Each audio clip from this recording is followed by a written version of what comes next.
Hello, Chris. Hello, Vicky. Hello. Hello.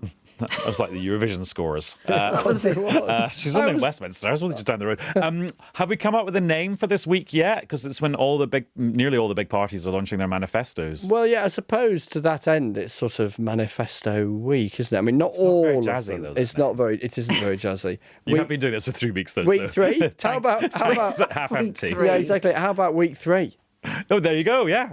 Oh, that's gonna put in the punters. The manifest. Oh, I can't know. I've been thinking about it all day. I just can't come up with a catchy name for it. But we've basically got today we had the Liberal Democrats launching theirs. Tuesday it's the Conservatives. Wednesday it's the Green Party of England and Wales, and Thursday it's Labour. When does that mean the SNP are doing theirs? That's next week. It's the middle of next week. I think it's a week on Wednesday. I think. Okay. Well, on this episode of Newscast, we will talk about the PM's big interview he's done with Nick Robinson, the first proper sit down of a party leader being grilled for half an hour. But I think we'll start off where the day started with the Lib Dem manifesto launch. A little bit of trivia for you, though, that I will answer at the end of this episode. What links the Liberal Democrat manifesto launch today with the first ever manifesto in British politics? Ooh. It's really niche. You're never going to... I'm not surprised you didn't get it. It's nothing to do. It can't be anything to do with a roller coaster. It actually does. Oh. You have to wait to the end of this episode and I'll reveal it, and hopefully I've got it right. Anyway, more to discuss on this episode of Newscast. Newscast from the BBC.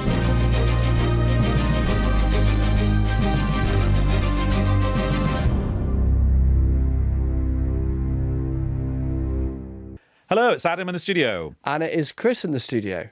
And it's Vicki in Westminster. Hello, Vicky. Me and Vicky Hello. were hanging out after the BBC seven-way debate on Friday because you were still working, Chris. I know, yeah. We clocked off. Sorry to miss you. Right, so we'll catch up with what Rishi Sunak's been saying to Nick Robinson. That interview, half an hour long, lots of subjects covered, available on iPlayer if you want to watch it now. It's the Panorama special, first of with all the leaders. But Vicky, Lib Dem manifesto launched today. I remember last time we had one of these for general election, it was in a nightclub. It was in a nightclub. Oh, it was, yeah. Yeah. Where was it this they time? Like nightclubs. No, this was sort of central London-ish. It seemed quite modern. It was modern. It was a very good space. I think they'd splashed a bit of cash on it.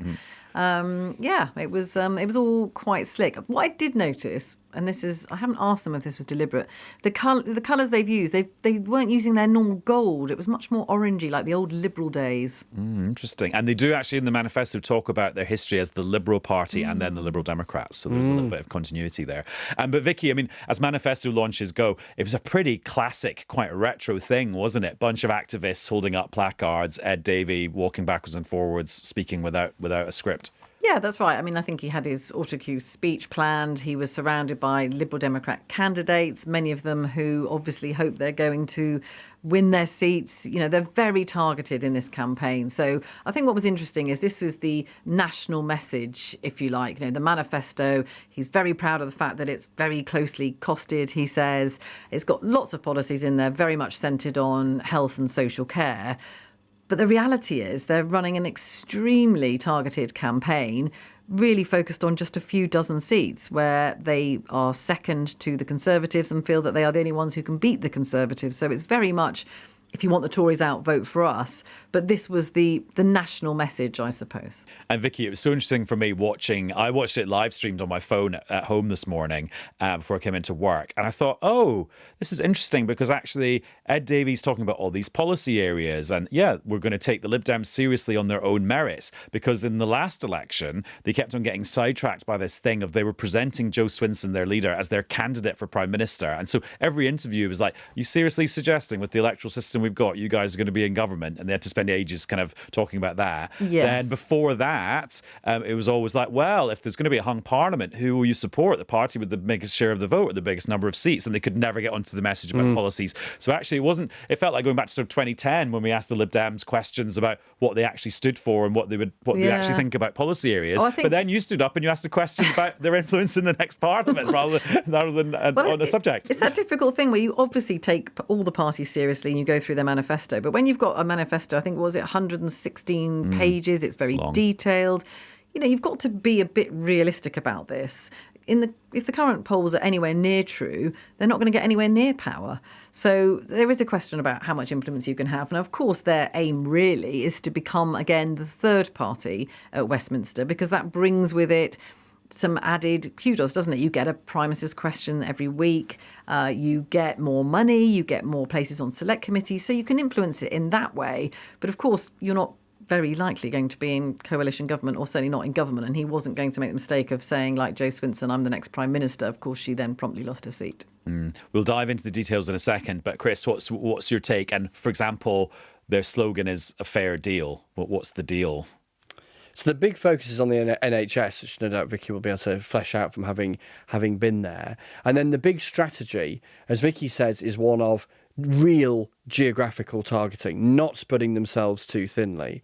And that's where the national opinion polls for the Lib Dems are only of so much use, because actually it's about them focusing on 20, 30, 40 seats that they're throwing everything at, and really kind of ignoring the other 620 or whatever, 610.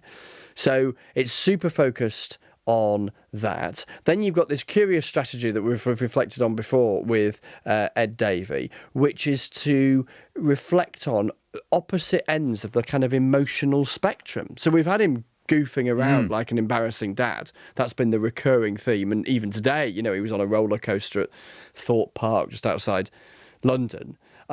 But at the same time, he had that party election broadcast, and much of the thrust of his speech this morning talking about the brutal truth of his own upbringing, and then much of his adult life, the death of his parents when he was young, and indeed they were young, caring for his son John, who's now a teenager, his wife's ill as well, and how that has informed his politics. And his argument is that's not a contradiction, that's being a 360-degree kind of human being, and then using that to sort of channel this real focus on the NHS, coupled with this argument that he's making that in the parts of the country where the Lib Dems are competitive, he is saying a vote for Labour is a wasted vote. So it's sort of turning on its head the argument is often thrown in the direction of the smaller parties, because in the vast majority of the seats where the Liberal Democrats didn't hold the seat in the last Parliament but are competitive, it's the Conservatives who are who had previously held that seat, and it's the Conservatives they have to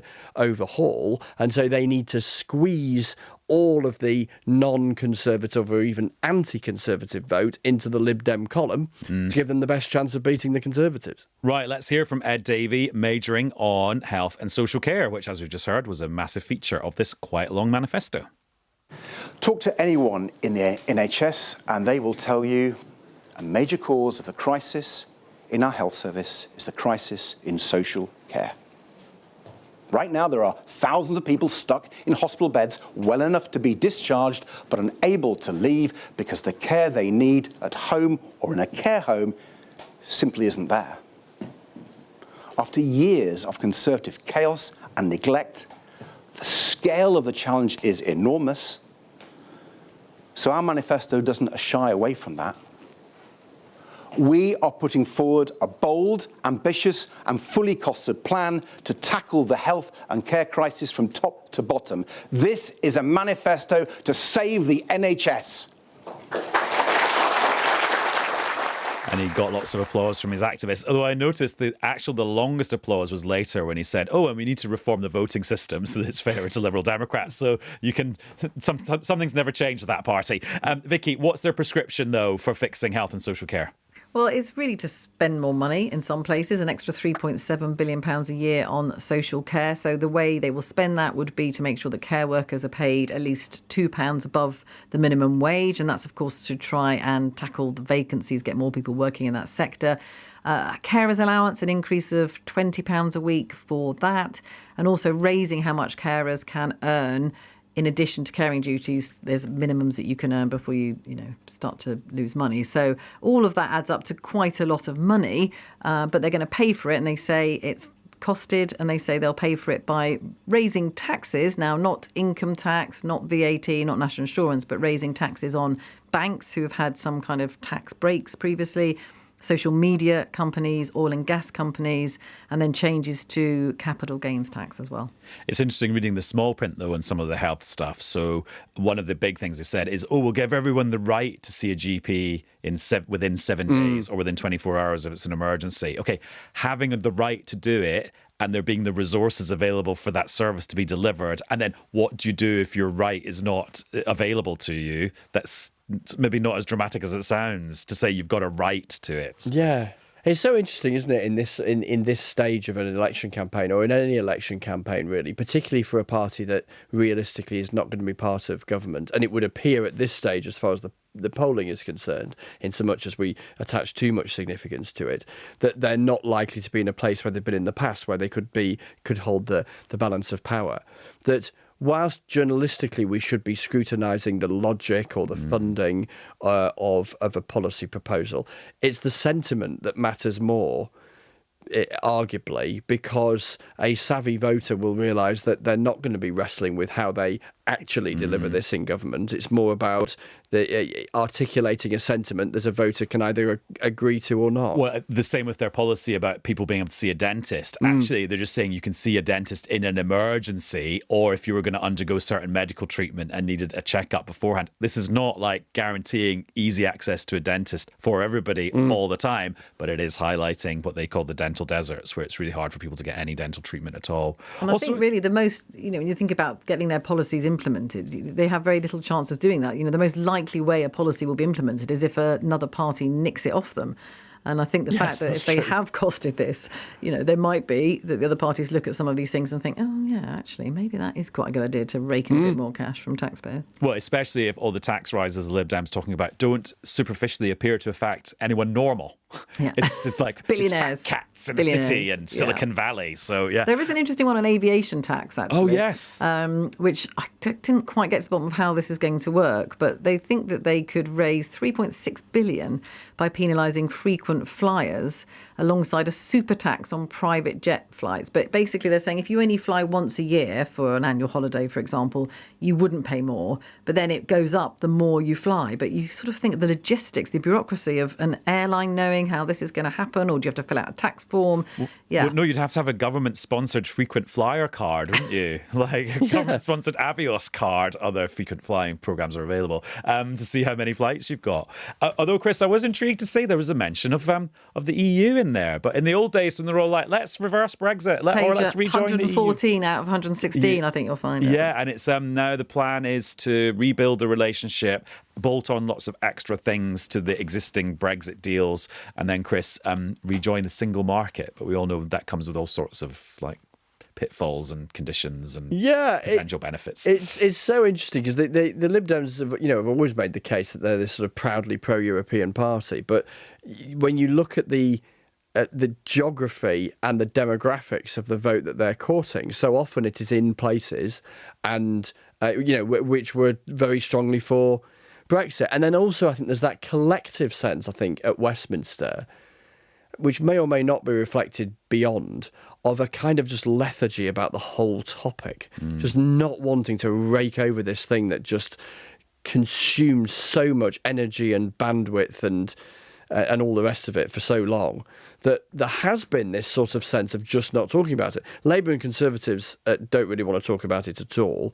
I guess the Lib Dems felt, as Vicki was saying, we better had do, but we'll bung it towards the end and then talk about these multi-stage process that, means that hopefully it's not too frightening to anyone who just thinks, oh, for goodness sake, we can't go anywhere near that, whatever someone's view was in the first place. But at the same time, they're flashing a little bit of leg in the direction of those long-standing Liberal Democrats who are very pro-European, who might be of the view of saying, hang on a minute, why is there, as some critics see it, a kind of conspiracy of silence that no one's willing to talk about Brexit and the argument that's made about its economic impacts and all the rest of it? Although what's interesting is that all the parties talk about wanting more growth, and that being really at the root of them not having to put up taxes if they can get growth going.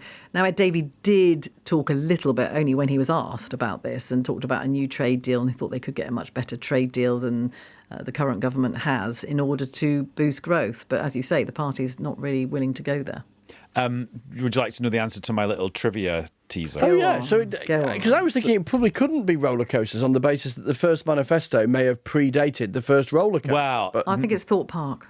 So basically, let's follow my chain of logic here. This is not like a snappy one-liner. So after he launched the Lib Dem Manifesto, Ed Davey, as you correctly said, went to Thorpe Park, went on a couple of rides.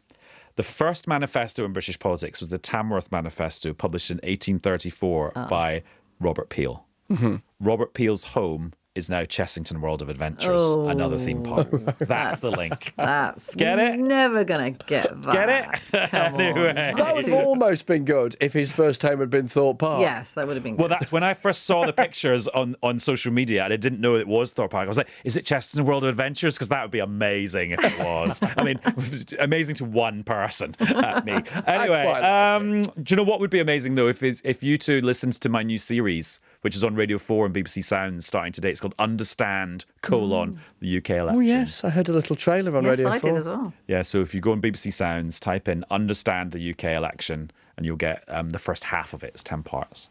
Wow. Should we tell people, Chris, that you were meant to be presenting it, but you're slightly sidetracked? Yes. I was happy to step in. Yes, I was days away from starting recording, and then up stepped the Prime Minister, and that was the end of that, as far as I was concerned. But that doesn't matter one jot, because it's the series flies. As Rishi Sunak was to Boris Johnson in the 2019 seven-party leadership debate, I am to you on BBC Sounds. The stand-in. Well, actually, both of them ended up in quite tricky positions.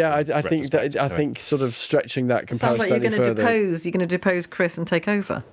No, never. Anyway, right, that metaphor.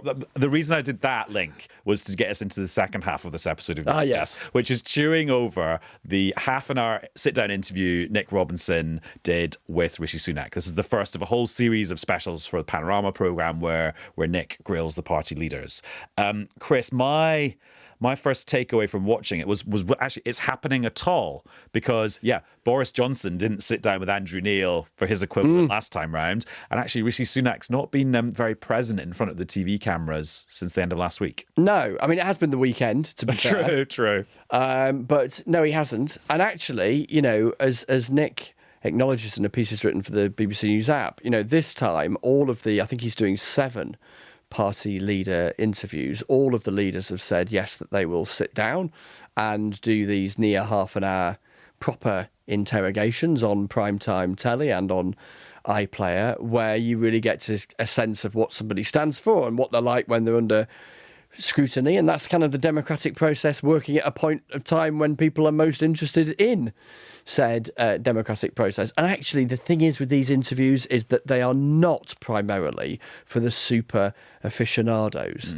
And they're not necessarily for for a trio like us three necessarily looking for, what we in journalism would describe as news lines necessarily. Sometimes they will offer an insight or a revelation or just one of those things, but that's almost really a byproduct to what should be a interesting, broad kind of interrogation of what a leader stands for and wants to do and believes in, so that the fleeting viewer who doesn't necessarily pay much attention to politics most of the time has a more rounded and informed view of each person as they come to sort of making a decision. And my goodness, we're going to get a lot of these. We're going to get Nick's interviews. There's some equivalent ones going on ITV. In fact, it was one of these very things that Rishi Sunak was doing on Thursday afternoon, when he came back from the D-Day commemorations early. There's going to be the question time interviews. There's still the BBC head-to-head debate coming up in a couple of weeks. I think the Sun has got an equivalent too. We're going to be seeing these all over the place. But yeah, the BBC interviews along these lines with all the leaders have begun. And one of the things you will hear at the start of this interview, if you go and watch it or listen to it, is Rishi Sunak apologising again for leaving the D-Day commemorations early. Although I would argue this is a sort of an upgraded apology to the one he gave on Friday when he was first asked about it. Well, the last thing that I wanted to do was cause anyone any hurt or offence or upset, which is why I apologised unreservedly for the mistake that I made. And I can only ask that I hope people can find it within their hearts to forgive me, and also look at my actions as Prime Minister to increase investment in our armed forces, to support our armed forces. And Vicki, I know you haven't watched the interview yet, and that's you probably hearing that bit for the first time, but is my instinct right? That is a more kind of heartfelt apology than the one he gave on Friday. He even says, can people find it in their hearts to forgive me? Yes, I think so. It definitely sounds like that, doesn't it? And also he's drawing on what Johnny Mercer, the Veterans Minister, said when he gave his response last week, which was to point out what he has done for veterans. So having a Veterans Minister who attends Cabinet, that's something he can say he's achieved to put them more at the centre of policy making. So better prepared, I would say, is what he is. He just seemed on the back foot with it all last week, didn't he? And they hadn't really thought through what he was going to say, and it didn't sound particularly from the heart, whereas this does a little bit more, I think, doesn't it? So much of it was about tax. Or were you going to say something about... Yeah, the thing that I was just struck by, in terms of where the Conservatives find themselves at this stage in the campaign, which I've been giving quite a lot of thought to today, is that if we rewind about 10 days, maybe it was less than that, I'm losing track, but when Keir Starmer was up against it with the whole Diane Abbott row, which rumbled for a few days and was not where Labour wanted to be at the time, when they got to the point that they felt they'd finally put a lid on it, the day after, Keir Starmer was asked about it again, and he just said, I dealt with that yesterday. What I'm talking about today is whatever it was. Today, we're 3 days on from that apology that dominated the news on Friday and was arguably the single biggest sort of news story of this campaign so far. And he turns up in Horsham, of all places, which has been, a Conservative seat for about 1 trillion years. And since Robert Peel in the Tamworth Manifesto. Yeah, exactly.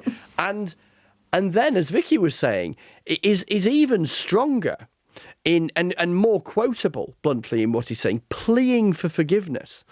Sometimes journalists write about a politician pleading for forgiveness, and you look at the quote and you think, well, it wasn't quite that. These are sort of it's vaguely pass the salt. Vaguely articulated some sort of regret. But he did. He used the word forgiveness. It was that plea for forgiveness, which I think tells you something about where they found themselves on this issue, which is in a total kind of place they didn't want to be. And then that sense that maybe the only way to try and move on from it is to be as frank as you possibly can be about the scale of sorriness that you're feeling about it. But then yet again, therefore, it was creating sort of more headlines several days on. I mean, I suppose there will come a point where we have to talk about something else, I guess. But you're right, this could be the moment where he thinks I've made the most profound apology I can do and the most heartfelt apology I can do, and then talk about something else. And of course, although there's been absolutely loads of cut through, there's no doubt about that. He'll just hope that with 3.5 weeks to go, it might just subside a little bit by then. Yeah, and they've got their manifesto coming tomorrow, so that'll be a properly, as Vicki's been doing today with the Lib Dems, that'll be a proper sort of deep dive into what it is they're saying and all of that. And, the first bit of this interview with Nick was all about the stuff on Thursday and D-Day, so maybe that, coupled with what he said this morning in the pub in Horsham, perhaps sort of caps it off. Well, yeah, I wanted to then go on to the policy substance, as the geeks would say. Loads of stuff about tax. Yeah. And 3 things on tax. He reiterated the attack on Labour about the amount of tax, notionally, that Labour would generate extra. Sorry, I didn't explain that very well. I'm just trying to not say the number.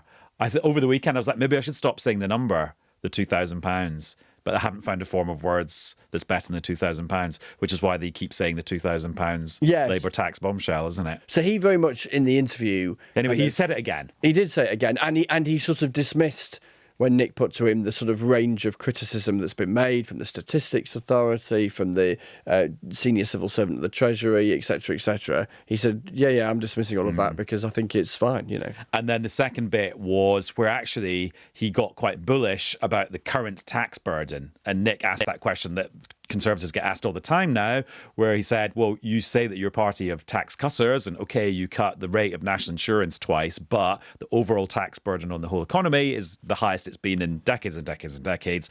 And Rishi Sunak had quite a kind of punchy, fight-backy answer to that. Taxes are being cut. The average tax rate faced by a typical person in work is the lowest it has been in over half a century. So yes, you're right about the overall tax burden, but for someone in work, an ordinary average worker, today, they face the lowest average tax rate that they have faced in over half a century because of what we have done. And we've already started, Nick, with a £900 tax cut this year. Income tax going up this year. Income tax going up next year. Income tax going up the next year.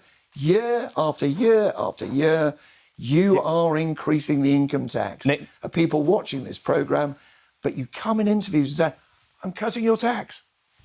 Nick, the facts are very clear, and I'm sure your team will be able to provide them for you. Right now, with all the changes, because there's lots of changes that go on in a system, right now, an average worker is facing the lowest tax rate on their earnings that they have seen in this country for over 50 years. I know, I thought that was just worth unpicking a bit, because he's talking there about a median worker, so somebody who's right in the middle of the income scale. He's talking about the taxes you pay on your work, so that doesn't include things, the economy as a whole being taxed with things like corporation tax and VAT. And then it reminded me to go back to the OBR Blue Book from the budget when the last national insurance tax cut was introduced. And we keep on talking about the whole fiscal drag thing about the thresholds at the different rates. You start paying the higher rates of tax being frozen as being a big tax rise. I'd forgotten the bit from the OBR that actually the cuts to national insurance take away half of the tax increases from the thresholds being frozen. I'd sort of forgotten that fact. I know I've made that way more complicated than it needs to be, but I think actually I'm just trying to highlight the complexity. It's not as simple. It's £900 a year. Yeah, isn't it's it? not as simple as like everyone's taxes are going up or everyone's taxes are lower. It's so much more. It depends who you are and at which point of the scale you're on and at which point in the next 4 or 5 years we're talking about. And for example, the number of over 65s, which you could call pensioners, paying income tax, the Institute of Fiscal Studies said that number has increased massively. So yeah, different people are starting to pay more tax. But if you're a worker right in the middle of the income scale, it is correct to say the taxes on your earnings are the lowest they've been since 1975. Yeah. And then there's the whole issue that we're seeing frequently, and we saw this from the Liberal Democrats today, and we'll see it from the Conservatives and from Labour, where they say we're not going to put up income tax, national insurance or VAT.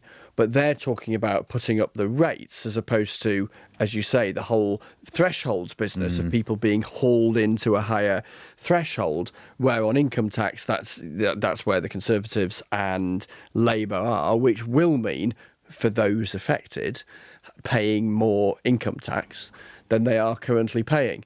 But that's not quite the same thing as putting up income tax. Yeah, but for voters who can see what's happened to them, there is a problem with that, isn't there? Because they can see that they are paying more income tax. Yeah. It doesn't matter whether it's the threshold or whether it's the rate. You're paying more income tax. So I just think people start to not believe what they're saying for very obvious reasons. So we know what's happening. They want to keep ruling stuff out because they do, and both parties are doing it. But actually, it still leaves lots of other things they can do, and they're all wedded to leaving the fiscal drag and leaving the rates changing, aren't they, so that people will pay more. Newscast from the BBC. And that's all for this episode of Newscast. Thank you very much for joining us. And if you would like to listen to my new series, Understand the UK Election, many of the episodes of it have just dropped on BBC Sounds. So just go to your BBC Sounds app and search for Understand the UK Election. And thank you in advance for listening to that too. Bye. Newscast from the BBC.